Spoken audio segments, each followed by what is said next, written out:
long way down. And not natural either.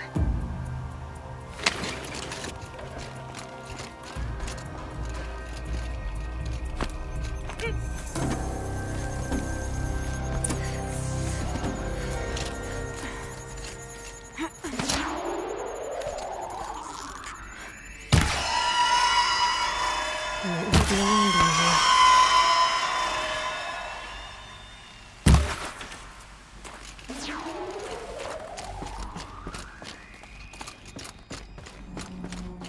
Here's one of the metal birds. Damaged. Guess the Banuk already got to it.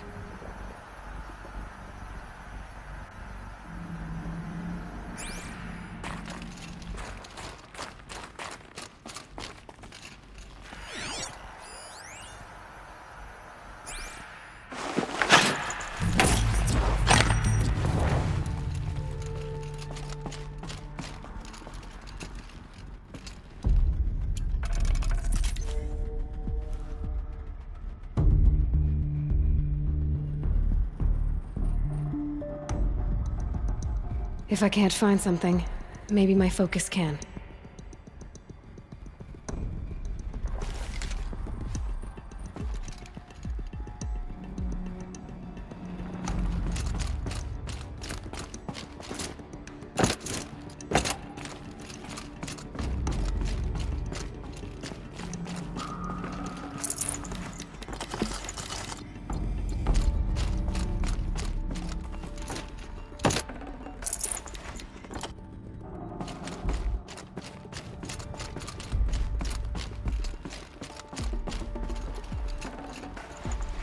I wonder if my focus can pick anything up.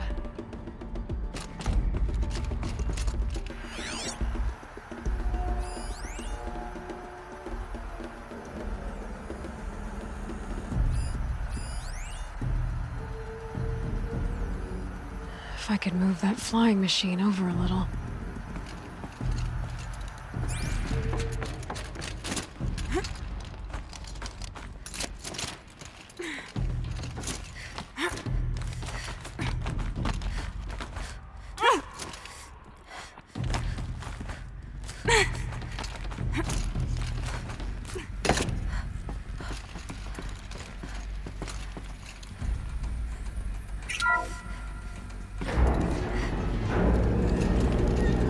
Perhaps my focus can help me. Huh. Not so grounded after all. Now I can get across.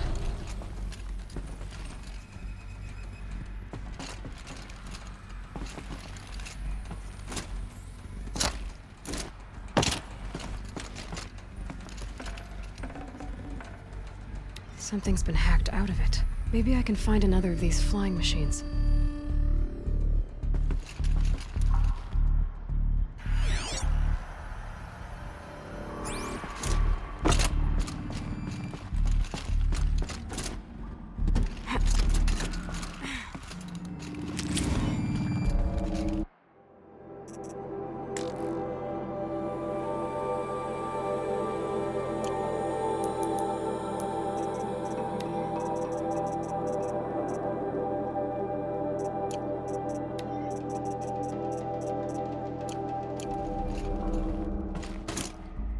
Check the area with my focus, maybe.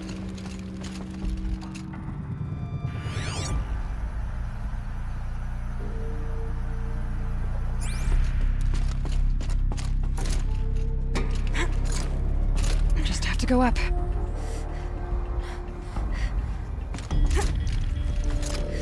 There's the door lock. I'll need to configure it.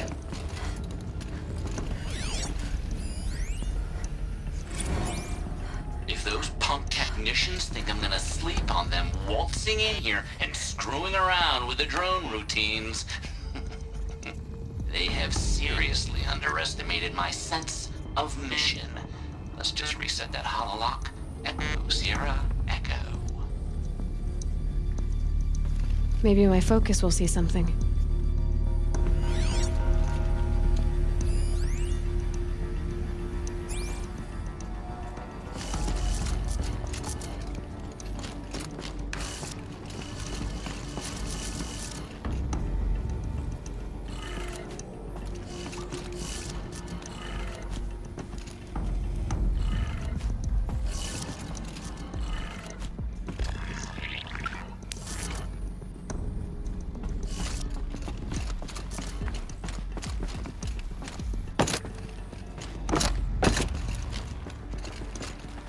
My focus could find something I've missed.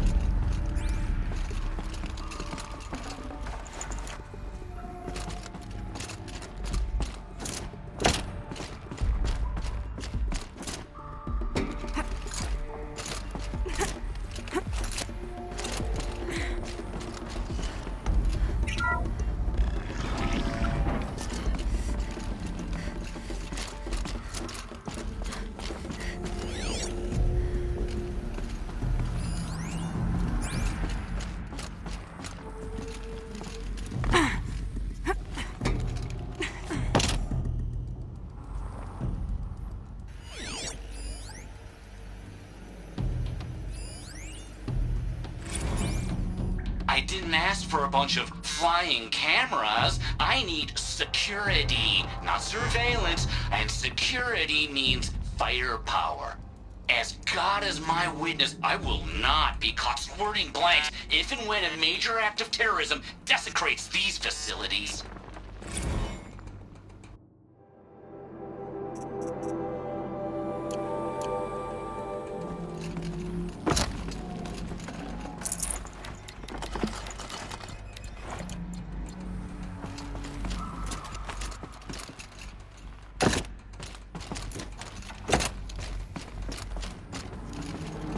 Could be something around that my focus will see.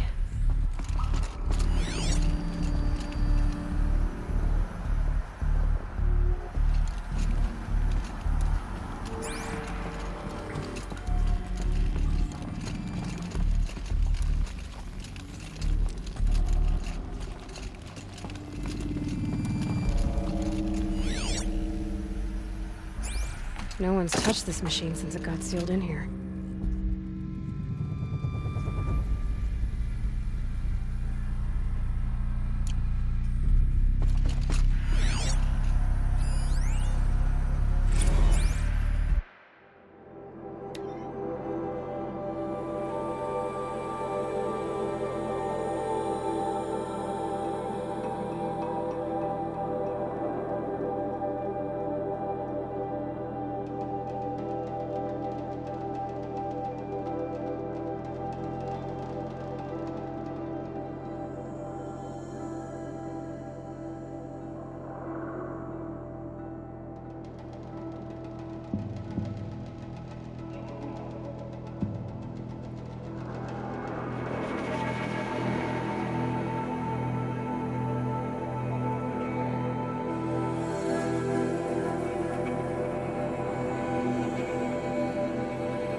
Shouldn't be hard to remove.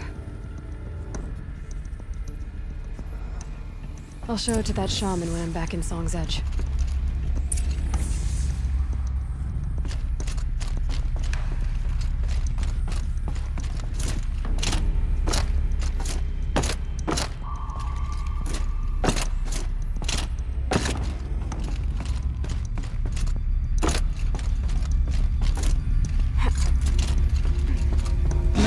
Still surprised.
So this thing will improve my spear, huh?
Said to find her friend, the rock painter. Seems paintings mean a lot to the Banuk.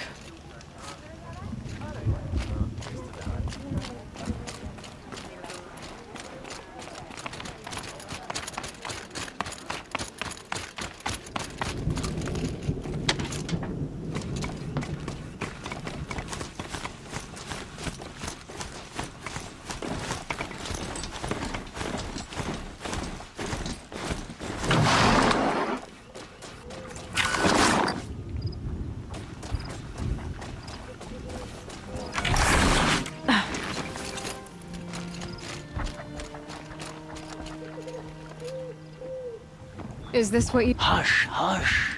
A shaman's secrets are not spoken aloud. Is this what you wanted me to find? Bind it to your spear. Use it to attach this for now. You'll find more, I'm sure. Why are you helping me? The blue light is fading. The machine songs are ending, and what does the Conclave do? They sit, they chant, they observe. No more. We must fight for it. And you are a fighter. We share a cause. I'm not sure we do. I'm not even sure what the cause is. But I'm grateful. No need for thanks. Only action. Now I can attach modification parts to my spear.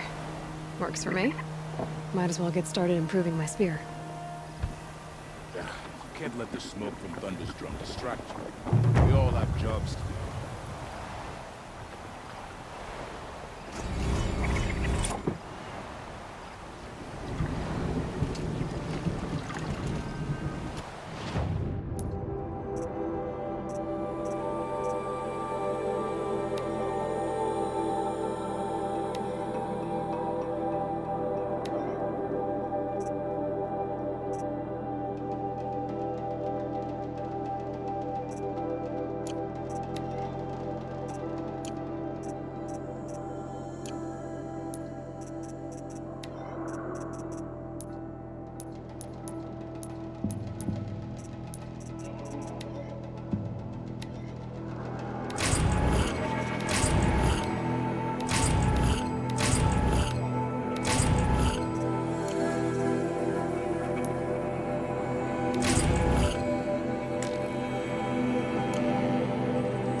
Preserve the blue light.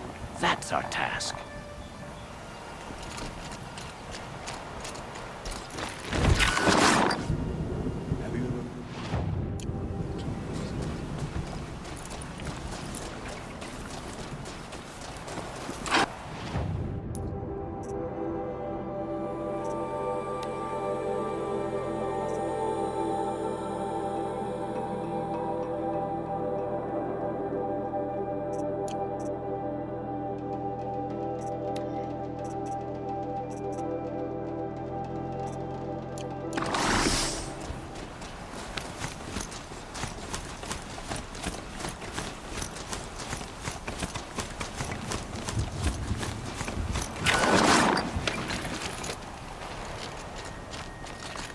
Welcome. These lands belong to all who are able.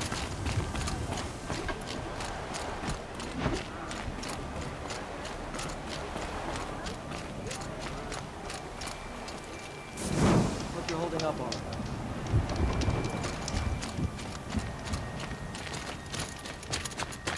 Shown you ever take on those bandits myself if their leader didn't have that fiery cannon.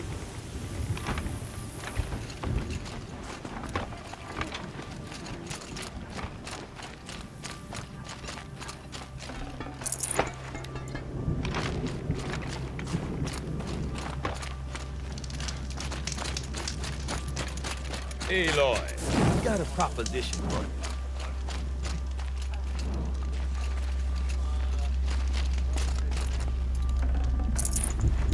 Trust the shamans. Blue light will show us the way to defeat the Daemon's new machines. What can I do for you, Bergrand? Mourn my poor departed luck. I finally met some Banuk keen to trade with Outlanders. Then, they up and vanished. 3 Banuk hunters rolled in a few days ago. No provisions, junk equipment, no idea how to strip a machine for parts. Asked me to outfit them for a long trip. And you know me, Aloy. I'm sentimental. So, I did it on credit. And they haven't paid. Well, they tried. Just look what they did to this Thunderjaw heart. But that was ages ago. And I'm starting to worry about them.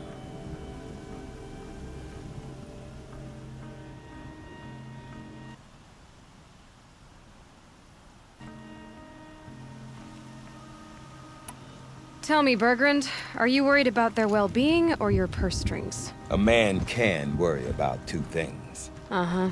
What kind of deal was this, really? Just what I said. I was nothing but generous, Aloy. After they dropped this ruined heart at my feet, I even gave them another chance. Sent them to fetch a few other parts I need. But you haven't seen them since.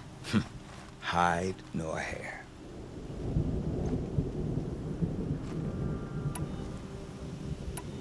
You said they asked you to outfit them for a trip. A trip to where? Not sure. But I heard them chattering about the Sundom when they thought I wasn't listening. So they're leaving Banuk territory. Sensible behavior. Still, I get the sense this wasn't a sightseeing trip. They're running from something. What do you mean they couldn't harvest parts? Not uncommon with Banuk. That's shaman's work, you see. The hunters take down the machines. The shamans slice them up. No shaman with these 3. Just 2 youngsters sniping at each other. And that big fella standing there smiling. So if the Banuk don't usually hunt without a shaman, what's the story with these 3? They weren't telling.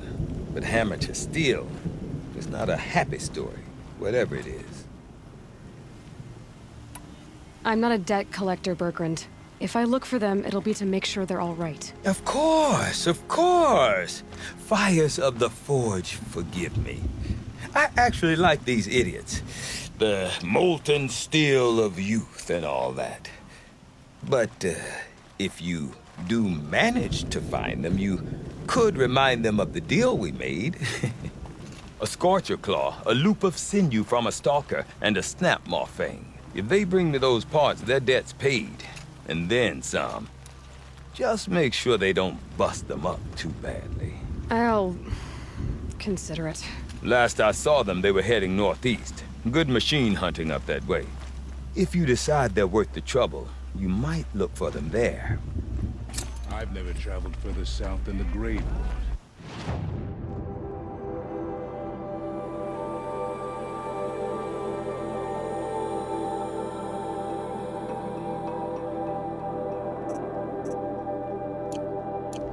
In the old days, the Mad Sun King made doing so impossible. Even if I cared to travel south, I'd not get much further than the Grave Horde. That place disturbs me. We've never faced anything like the machines that guard Thunder's drum. I don't know what to say. I don't know what to say.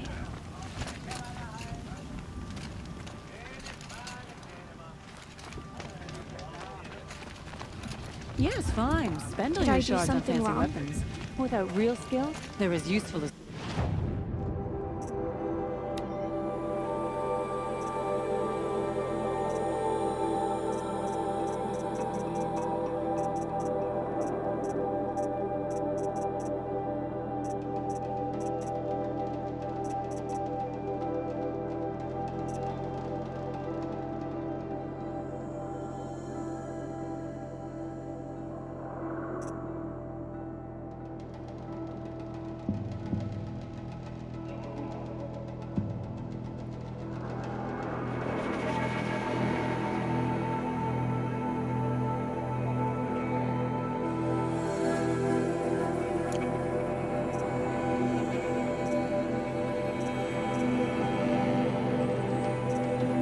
Carja Silks. We can talk or we can hunt.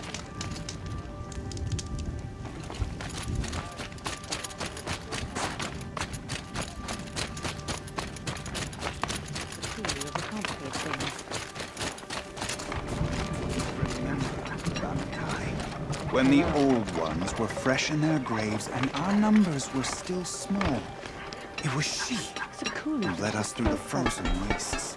We also remember the ravenous tribe, who delighted in sucking the marrow from our broken bones. Everywhere Banu Kai and her Werak fled, the ravenous tribe were never far behind. Seeking a way to defeat them, Banu Kai went into the wastes and let the wind whip her cheeks. And when the cold brought sleep, she dreamt of light. She saw it behind the world, a great calming sheet of icy blue. And she saw something new. Herds of machines, each filled with the same blue light. When she woke, she knew which star to follow. She walked for many days and nights until she arrived at a temple built from sparkling ice. At the gates of the temple, she was met by the machines from her dream, who bowed to her as she entered. Inside, Banu Kai discovered the blue light bubbling from a hole in the snowy earth like a spring. "You bid me come," she said. "My people need aid. Will you provide it?" The machines whispered to Banu Kai. "We go where the light goes, for we are its chosen vessels. There is darkness in your heart. It cannot hold the light for long. Carry it to your people if you must, but the cost will be great." Banu Kai waded into the pool. The light reared like a nest of snakes and struck Banu Kai, piercing her skin, filling her up. Banu Kai did not scream, though she was in agony. Banu Kai did not collapse, though her limbs shook. She climbed from the pool and carried the light inside her. She marched toward home, and the machines marched behind her. As she walked, the light struggled to push its way out of her, but the machines were there to aid her. She sewed her body shut with their cables, patched herself with their metal, and kept the light within. When she arrived, the forces of the ravenous tribe had surrounded the camp. Although the light had left her with 1,000 wounds, Banu Kai charged. And because she held the light, the machines followed. The ravenous tribe killed many, but those in camp rushed to join the battle. They gathered pieces of the fallen machines and from them fashioned weapons. And it was with these that Banu Kai's people repaid the suffering the ravenous tribe had wrought upon them. When quiet descended, Banu Kai finally fell. The machines bowed their heads, and her Werak wept. The light she'd held within her drifted from her wounds and rose to the sky. And for just a moment, before life left her, Banu Kai knew the truth of the blue light. And she felt peace. We remember Banu Kai, the first to crawl from the cave beneath the world, who brought the machines to us. When we speak the name of our tribe, we remember her. And we will not forget.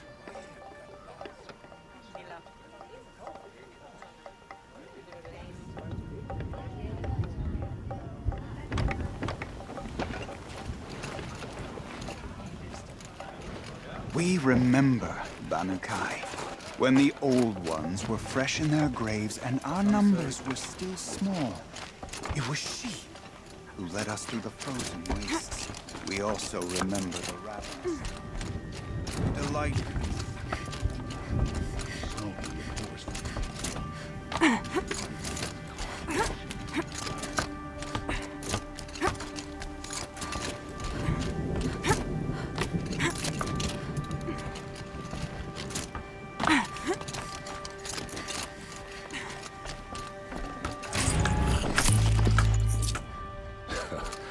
I've hunted near the frost figures since I was young, and I've never seen the Tallneck breathe. Not until now. Chill almost feels like sunburn. The machines purple markings. Approach them without caution. They would your fire.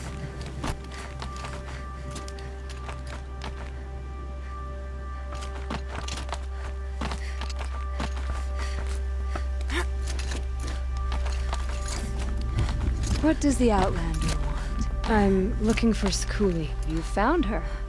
Come, come. Let's get it over with.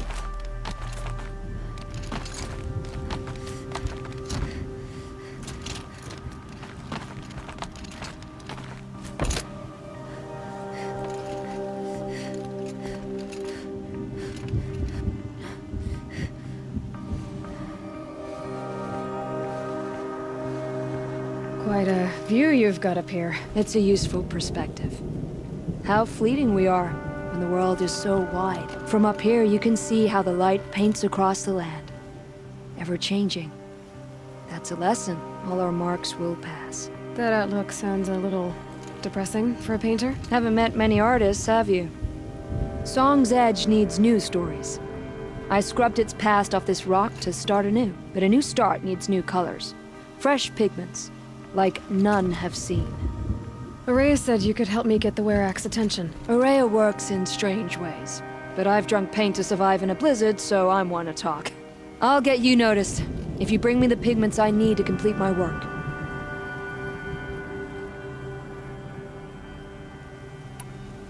Have you always been a painter? I've always painted.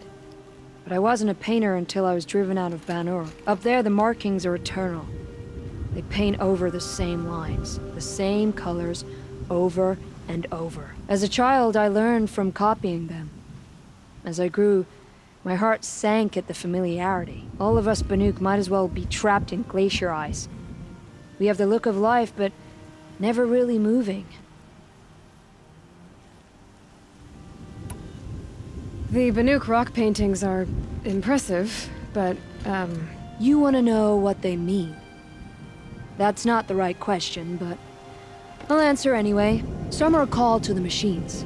The sacred shapes you see on metal casings, or on a cauldron door. do the machines listen to the call? I don't know.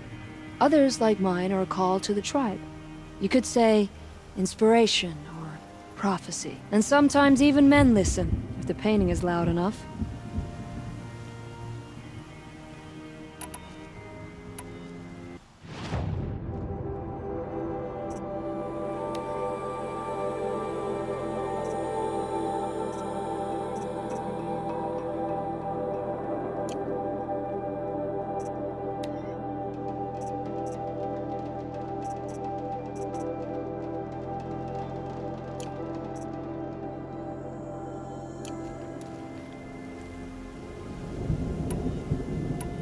Araya said you two were friends. I paint about what I feel now, not the way things used to be. Araya understood.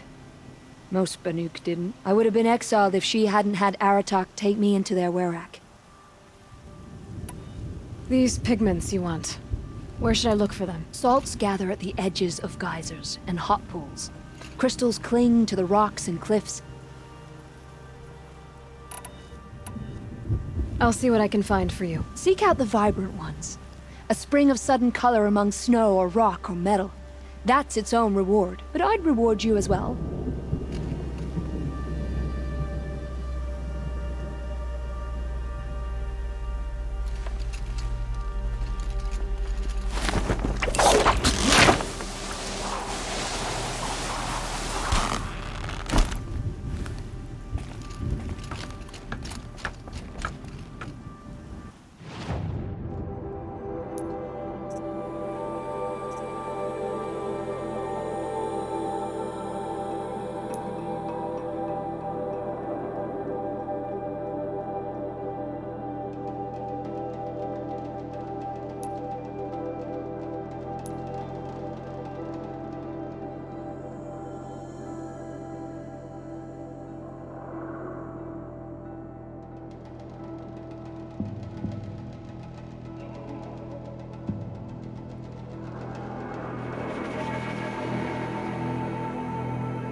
I'm tired of being tired, that's for sure.